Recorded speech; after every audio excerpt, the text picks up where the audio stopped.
Se eu pregasse o texto que eu ia pregar hoje, semana passada, eu creio que talvez eu estaria, de alguma forma, atrapalhando aquilo que eu gostaria de pregar exatamente no dia de hoje. E aparentemente quebramos uma sequência, mas não a quebramos. Então eu peço para você abrir a sua Bíblia no livro de Apocalipse, no capítulo 7. Apocalipse 7.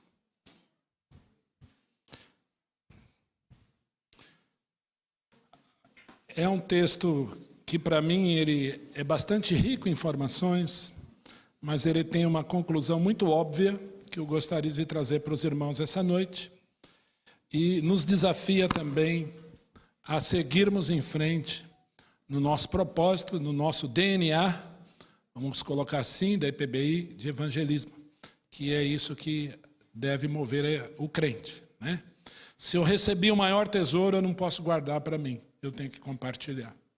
Até porque esse maior tesouro é uma fonte inesgotável de tesouro, é uma fonte inesgotável de energia, é uma fonte inesgotável de água viva, que é o Senhor Jesus de Nazaré. Então, Apocalipse capítulo 7.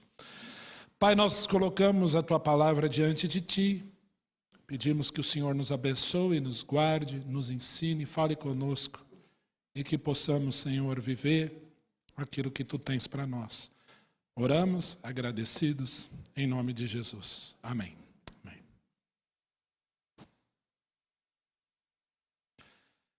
Apocalipse 7:1 diz assim: depois disso, vi 4 anjos em pé nos 4 cantos da terra, conservando seguros os 4 ventos da terra, para que nenhum vento soprasse sobre a terra, nem sobre o mar, nem sobre árvore alguma.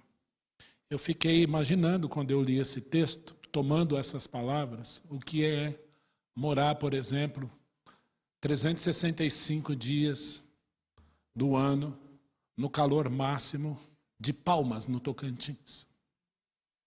Ou algum lugar no Mato Grosso, ou em Mossoró, no Rio Grande do Norte. Quando nós olhamos aqui que o vento não vai bater, não vai soprar. Eu lembro de eu estar em Palmas em 2022, em julho, mês de julho, calor insuportável. Gente, não batia um ventinho.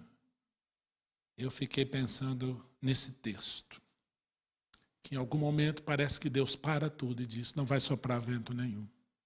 E aí então o texto continua.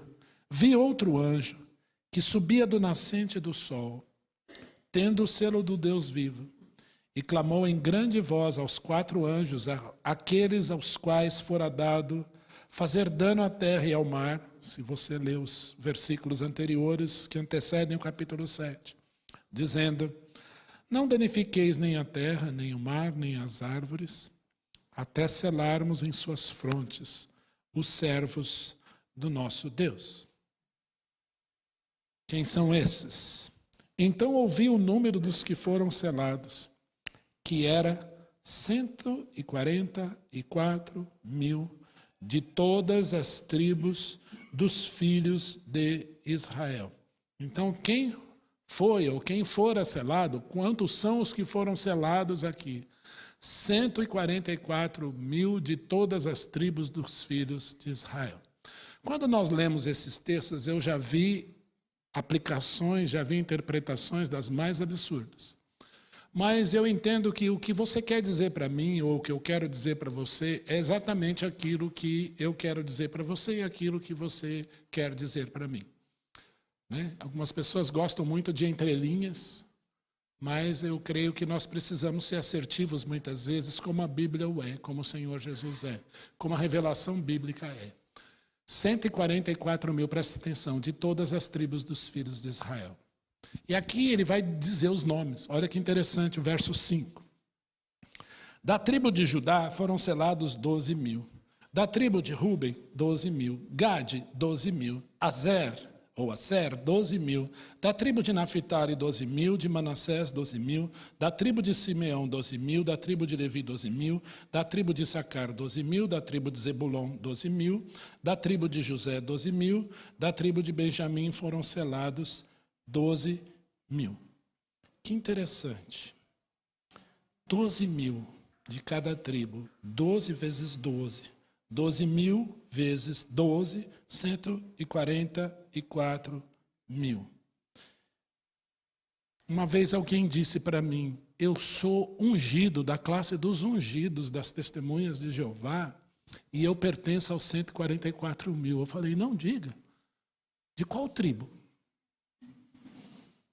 De qual das 12 tribos? Não, mas ninguém sabe. Eu falei, ninguém sabe mesmo. Nem o judeu hoje sabe de que tribo de Israel ele é. Aliás, vimos hoje pela manhã que o reino é dividido, 10 ao norte, 2 ao sul, Judá e Benjamim, e depois da invasão assíria, depois da invasão romana, nenhum israelita hoje, em qualquer lugar da terra, pode dizer, eu sou da tribo de Zebulon, ou eu sou da tribo de Judá, eu sou da tribo de Naftali. Ele não sabe. Ele conhece a sua identidade, a sua marca, a sua etnia israelita, mas ele não sabe de que tribo é. E aí alguém diz, olha, eu sou da classe dos 144.000 ungidos. Eu sempre pergunto, de qual tribo? Por favor, me esclareça. Porque isso para mim é um mistério. E quando nós lemos essas pessoas aqui, presta atenção aí, né? Espera um pouquinho, que nós vamos selar as pessoas, olha lá, versículo 3, não danifiqueis nem a terra nem o mar, até selarmos as fontes dos servos. O que faz um servo? Serve. E que tipo de serviço eles vão fazer? Se eu parar a leitura aqui, eu falo, bom, só 144.000 vão para o céu, e esses são os servos separados, mas nós vamos ver que não é isso. Deus vai separar 144.000, presta atenção, verdadeiras testemunhas, que vão fazer alguma coisa num período muito duro que virá sobre a terra, num período muito amargo que virá sobre a terra. E nós lemos aí nos primeiros capítulos de Apocalipse, capítulo 1, capítulo 2, capítulo 3, a igreja glorificada com o Senhor Jesus no céu, depositando aos seus pés as suas coroas. E depois dessas coisas nós vemos o Senhor Jesus glorificado. Nós vemos o Senhor Jesus glorificado no céu, ao lado do El Shaddai, ao lado do Pai, no seu trono, e ele recebe então, como digno que é, como cordeiro que é digno, o livro digno de desatar-lhe os selos, e nós vimos os 6 primeiros selos aqui. São eventos futuros, eventos que nós como igreja aguardamos, mas eventos também que a humanidade vai ter que passar. E a Bíblia diz que o próprio Deus vai experimentar os que habitam sobre a terra, aqueles cujos nomes não estão escritos no livro da vida e do Cordeiro. Um período difícil que a Bíblia vai chamar de angústia de Jacó. Pastor, eu tenho medo de ler Apocalipse. Eu falo, não tenha medo, porque a Bíblia diz no capítulo 1, versículo 3, bem-aventurados aquele que lê e os que ouvem as palavras escritas nesse livro, porque o tempo está próximo. Quando nós continuamos uma leitura aqui, esses 144.000 selados de Israel, separados de Israel, eles vão fazer alguma coisa. Deus vai levantar essas 144.000 pessoas para pregar dia e noite, sem parar. Olha aí os versículos seguintes. Versículo 9, depois dessas coisas o quê? Os 144.000 separados. Vi e eis grande multidão, que ninguém podia enumerar, de todas as nações, tribos, povos e línguas, em pé, diante do trono e diante do Cordeiro, vestidos também, assim como a igreja vai ser, de vestiduras brancas, com palmas nas mãos, e clamavam em grande voz, dizendo, quer ler comigo que isso é bonito? Ao nosso Deus, que se assenta no trono, e ao Cordeiro pertencem a salvação. Eu lembro que nós cantávamos, ao nosso Deus, que se assenta no trono, e ao Cordeiro pertence a salvação. Todos os anjos estavam de pé, rodeando o trono, os anciãos, Quando a Bíblia fala em Apocalipse, os anciãos, os 24 anciãos, ele está falando da igreja, do fundamento dos 12 apóstolos, das 12 tribos de Israel. Isso está lá em Efésios capítulo 2, que de 2 ele vai fazer um, separando a inimizade. Hoje pela manhã tivemos um banquete aqui, o Marcos deu uma aula sobre a nova aliança, uma aula muito legal, muito rica biblicamente, dizendo que Deus vai firmar a nova aliança com a casa de Israel, e nós que cremos, participamos das bênçãos dessa nova aliança por pura graça. Graça. Veio para que eram os seus não receberam. Vou colocar vocês aqui. Já falamos isso aqui, vou pendurar vocês no cabide. Esse óculos é novo, deixa eu tirar ele daqui. Mas a todos quantos o receberam, João 1,12, deu-lhes o poder de serem feitos filhos de Deus, a saberem, aos que creem no seu nome. Presta atenção, gente. Eu estudei ano passado. Eu ganhei um curso de presente muito legal do meu irmão Ricardo Carreiras. João, vai fazer esse curso porque ele é a sua cara. Eu fui fazer. Foi um presente. Não tinha uma aula que eu não chorava. E eu aprendi que século passado, na verdade, final do século XVIII, se eu não me engano, século XIX, virada para o século XX, houve uma praga chamada pulgão, que destruiu muitos vinhedos pelo mundo afora, especialmente na Europa. Então, alguém inventou uma técnica, já milenar, para salvar, então, esses vinhos, né, o fruto da videira, com uma coisa chamada enxerto. Como que funciona enxerto? Pega o galho lá, né, limpa, tira o bicho, pega então a muda que está boa e enxerta. Enxerta onde? Naquela que estava doente. E aí vai nascer então uma uva bem bonita. Presta atenção, enxerto é a boa na ruim, para que ela fique boa. Então mudas vieram especialmente para a faixa, né, onde os bons vinhos são feitos, Chile, Argentina e para o mundo. Salvou literalmente a lavoura, tanto no hemisfério norte como no hemisfério sul. Tanto na Europa, Estados Unidos, região da Califórnia, Israel, né, Oriente Médio, África do Sul, depois aqui embaixo, olhando então Chile, Argentina, todo esse cinturão da uva aí, uva para vinho. A boa enxertada. Mas quando nós lemos Romanos, capítulos 9, 10 e 11, nós vamos ver o contrário. A ruim é enxertada na boa. Quando não está o Ricardo, está a Jordânia, amém. Glória a Deus. A ruim enxertada na boa. Nós que não éramos povo, nos tornamos povo por graça. Participamos das bênçãos dessa nova aliança por graça. Porque em Romanos capítulo 9 diz que deles são os patriarcas, deles vem a lei, deles, com eles o Senhor fez os pactos, e deles descende o Messias segundo a carne, o qual é Deus bendito para todos sempre. Amém. E o que sobrou para nós? Graça, uma graça maravilhosa. Nós que não éramos povo, fomos feito povo pela barreira da inimizade que caiu, agora dos dois ele vai fazer um único povo. Isso é maravilhoso. Então quando nós olharmos os anciãos no céu, nós estamos falando da igreja. Olha aí, quem está lá? Quem está lá? Versículo 11, todos os anjos estavam de pé, tinha anjos rodeando o trono. Os anciãos, você e eu, e todos da casa de Israel que creram, todos nós gentios, todos os que cremos.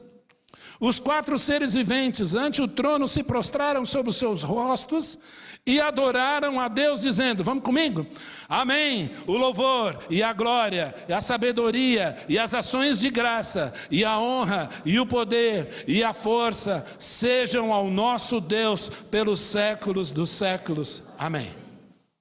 Aí alguém da igreja, um dos anciãos, toma a palavra, dizendo, esses que se vestem de vestiduras brancas, quem são e de onde vieram? Isso foi perguntado para João.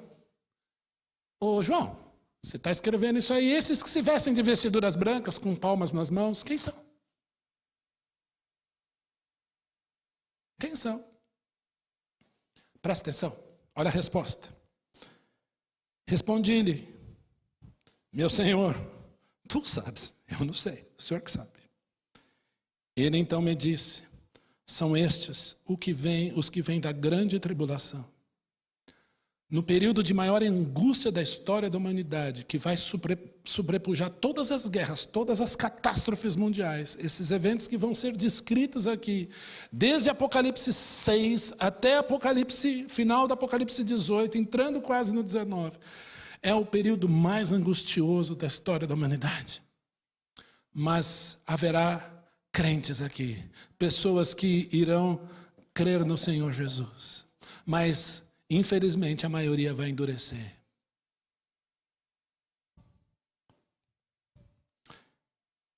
São estes os que vêm da grande tribulação, lavaram suas vestiduras e a alvejaram no sangue de Cristo. Razão porque se acham diante do trono de Deus, e o servem de dia e de noite no seu santuário, e aquele que se assenta no trono estenderá sobre eles o seu tabernáculo.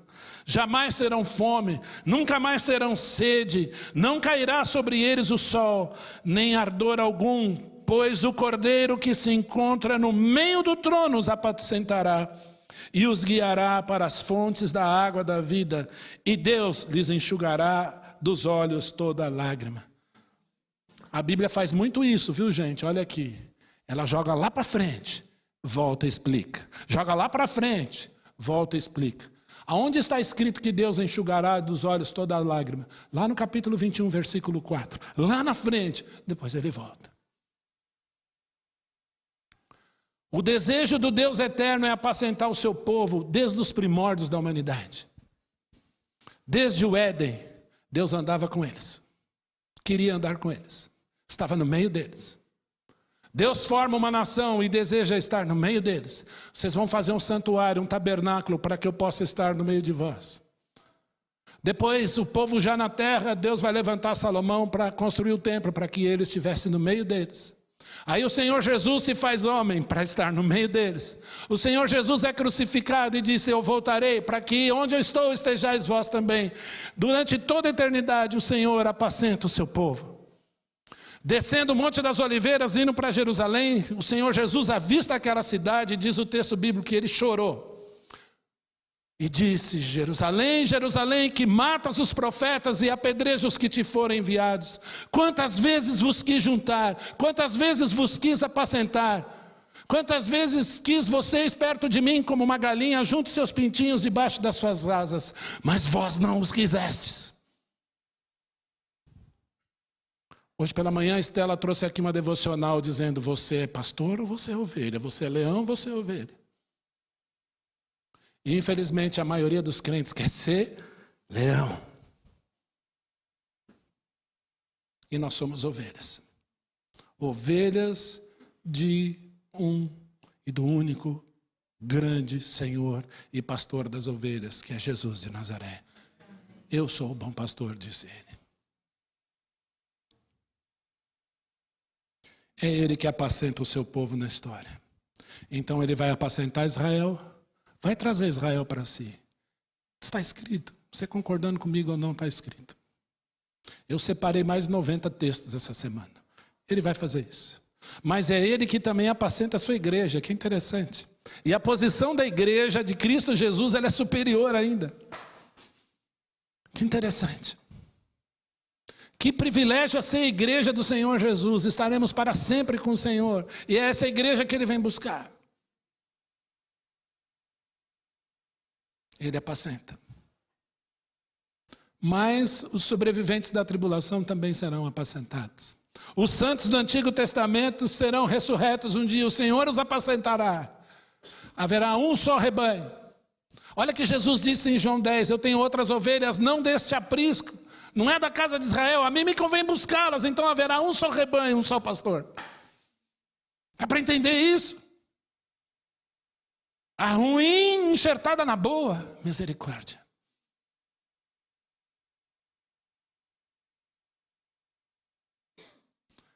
A esposa de Schaeffer escreveu algo interessante.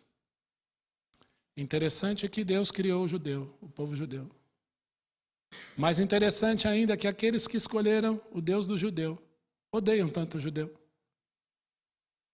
Sabe por que Deus fez isso? Para colocá-los em ciúmes. Mas lembre-se, a oliveira brava somos nós, não eles. E Deus nos ama assim. Mas quando eu leio esse texto de Apocalipse, eu vejo Deus levantando esses 144 mil e logo seguido uma grande multidão com palmas nas mãos, vestiduras brancas, e eles serão apacentados pelo Senhor. Eu só posso entender que essa grande multidão é fruto do trabalho desses 144 mil. Vidas alcançadas geram vidas, a parábola do semeador, a 30, a 60, a 100 por um. Eu não sei quantas almas eu já levei para Jesus. E não é que eu perdi a conta. Perdi a conta, irmãos. Ela deve passar na casa de 5 milhões. Desculpa, eu não sei. Eu sei de uma coisa. No dia que eu me converti, eu fiquei tão feliz de conhecer o Senhor Jesus, que eu queria estar 24/7 dentro da igreja, no meio de crentes. Eu queria ir na reunião da SAF. Para quem não sabe, quem não é presbiteriano, é Sociedade Auxiliadora Feminina. Gente, eram uns bolinhos tão gostosos, com um chazinho maravilhoso. Eu queria estar na UPA, União Presbiteriana do Adolescente. Ia lá aqueles adolescentes correndo para lá e para cá, jogando bola, falando aquelas coisas que só adolescentes falam. E eu ficava assim, extasiado. Depois vinha a reunião da mocidade, depois tinha a reunião dos homens, depois tinha a reunião de oração na quarta. Quinta não tinha nada, eu ficava frustrado. É aquele primeiro amor. E aquilo não me continha. Eu falei, Senhor, como é grandioso isso. Como é tão lindo isso. E eu fiz uma oração ousada, da qual algumas vezes eu já me arrependi. Mas eu não posso voltar atrás. Senhor, eu quero ser usado por Ti na salvação de milhões. Por que eu fui orar isso? Sabe por quê? Porque 144 mil vão gerar uma grande multidão. Sabe por que você foi para a rua hoje? Ontem, perdão. Espero que tenha ido hoje também. Porque Jesus quer te usar para alcançar muitas pessoas. O Senhor não nos chamou para formarmos um gueto aqui, mas pelo contrário, para abrirmos, para termos paixão pelas almas, para fazermos discípulos. Discipulado dá trabalho, mas é uma bênção. Quando você vê uma pessoa aos pés de Jesus crescendo, toma uma decisão por Jesus, pastor, eu quero me batizar, eu quero servir, eu quero salvar pessoas. Jesus, agora é a hora. Eu não sabia que o nosso vizinho tinha falado isso para o Dani. Ter paz é ter PBI ao lado do meu escritório. E a Bíblia diz assim, mais vale um amigo perto, um vizinho perto do que um amigo longe. Nosso amigo seu Oswaldo é as duas coisas, viu? Ele é amigo e vizinho. Que bênção tê-lo do nosso lado. Meus queridos, o Senhor Jesus está te chamando para salvar. Conheça pessoas. Diz bom dia. Chega no seu trabalho, você tem que ser o mais legal, o mais simpático. Bom dia! Entendeu? É difícil, né? Tem dia que a gente chega... Bom dia! Mas chega lá dizendo aquele bom dia feliz. Como está? Como é que... Olha, eu estou orando por você. Ontem na igreja eu lembrei de você. Conta. Conta o que você ouviu. Conta o que você fez no fim de semana. Deixa as pessoas atraídas. Mas pastor, lá no meu trabalho eles cometem bullying contra mim. Eles me chamam de crente. Eles me chamam de pastor. Eles falam que eu deixo todo o dinheiro na igreja. Mentira, você não deixa não, fica tranquilo. É tudo mentira e é mesmo. Pastor, já me chamaram até de Jesus no trabalho. Já me chamaram de anjo Gabriel, sei lá do que já te chamaram. Mas eu quero dizer uma coisa para você. Na hora que a batata assar, na hora que a pessoa tiver um problema, na hora que ela estiver triste, na hora que o namorado terminar o namoro, ela estiver mal, a hora que a namorada terminar o namoro, ele quer cortar os pulsos, na hora que algum problema vier, você sabe quem eles vão procurar? Você. Viva Jesus no seu trabalho. Nós fizemos um pouquinho da nossa obrigação nesse final de semana. Mas faça disso o nosso estilo de vida, o seu estilo de vida. Eu creio num Deus que perdoa. Eu creio num Deus que começa novas histórias. Eu creio num Deus que faz novas todas as coisas. Eu creio num Deus que poderia mandar todos os anjos E tem muito mais anjo do que gente para evangelizar o mundo inteiro e falar assim: olha, vocês não fizeram, eu mandei os meus anjos, viu? Ele podia ter feito isso, mas Ele deseja usar você e a mim. Então diga para o Senhor: eis-me aqui. Nós somos um único corpo. Meus irmãos, eu sou pastor da IPBI desde a sua fundação, há 19 anos. E hoje eu vou falar isso, ninguém vai falar por mim. Eu, Ion, vou falar. Essa igreja não precisa de mim. Mas enquanto eu estiver aqui, eu vou lutar, em nome de Jesus, para que nós sejamos uma igreja sadia, forte, evangelizadora, para a glória dEle. Essa é a função da igreja. Que Deus assim nos abençoe. Que o Senhor Jesus te guarde.